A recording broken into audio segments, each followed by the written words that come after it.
likes soccer? Oh, a lot of you. Okay. What's your favorite soccer team? Chelsea, Man United, Liverpool. We would fight for it. Our football team, our soccer team. But for our own deen, where's the noise? Where's the noise, people? You're going to support Liverpool. David Beckham, Messi. The guys who support Liverpool would be debating with the guys who support Man United. You might not speak to your friend. If you support Liverpool, he supports Man United, and you lost 6-1. You won't speak to each other for a week. Look, the truth of such a small thing, we will fight for it. Defend it with our soul, with our intellect, with our eloquence. What about the thing that defines who you are, people? Your own religion. Islam. We're on the defensive when it comes to Islam. Think about that, people. It is profound. How important is Allah to us, to our own hearts? This is a big important thing. Because at the end of the day, this life is very quick. I was 18 just a few years ago. I'm 31 now. Also, you have to understand the importance of the deen for yourself.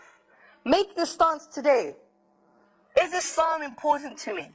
Or is it just like another religion? Is it something I do on Friday?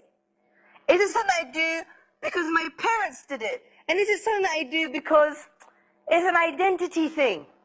I'm Somali Muslim. I'm Desi Muslim. Is Islam just an identity thing for you? Like you put a hat on and you go out and you wear it? This is shallow, people. Is this the truth for you?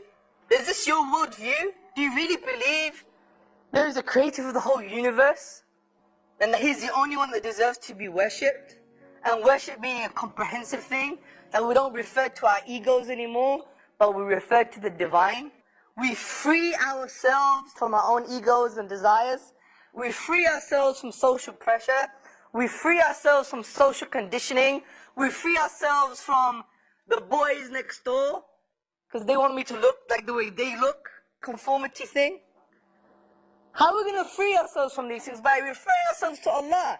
Allah says that He sent the Prophet to free ourselves from the burdens. These burdens, they mean the burden to society.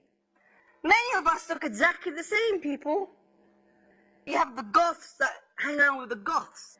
And you have the punks that hang around with the punks. And the cribs, they hang around with the cribs. And the bloods, they hang around with the blood. Because we always want to be the same. We always want to follow the peer pressure. And even in our own families. Oh, I can't wear the same outfit again to that wedding. What are they going to say?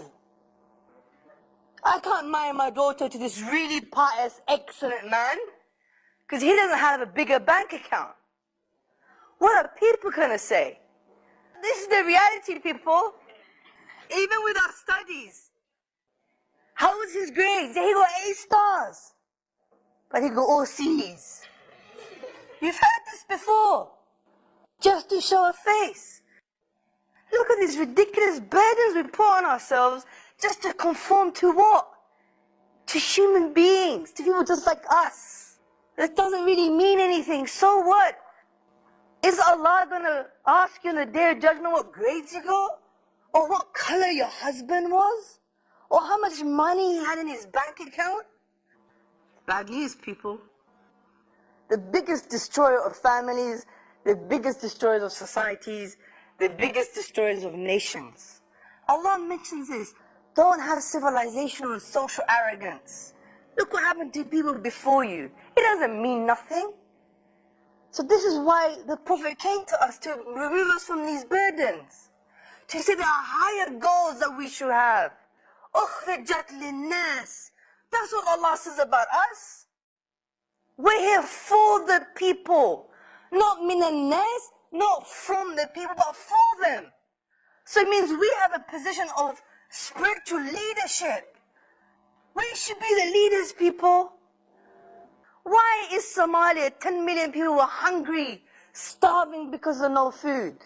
When 10 million people in your own country, in America, are dying because of too much food, obesity. We are to blame because we have the solution. And don't think there's not enough needs, we have to compete for food and resources all the time. That's outdated cliche. That doesn't work anymore. According to the Food Agriculture Organization, there's enough food on this planet to feed 3 planets. So what's the solution? It's not more resources, it's distribution. And what did your Prophet tell you about distribution? Zakah, sadaqah. Taking from the super rich and giving to the poor, the distribution of wealth. Islam solved this problem years ago. In New York, in Wall Street, non-Muslim woman, she's holding a placard. Do you know what it says? We must do banking the Muslim way. They're telling us that we have the solution and we don't even know it. Do you see my point? Be proud of your religion, people.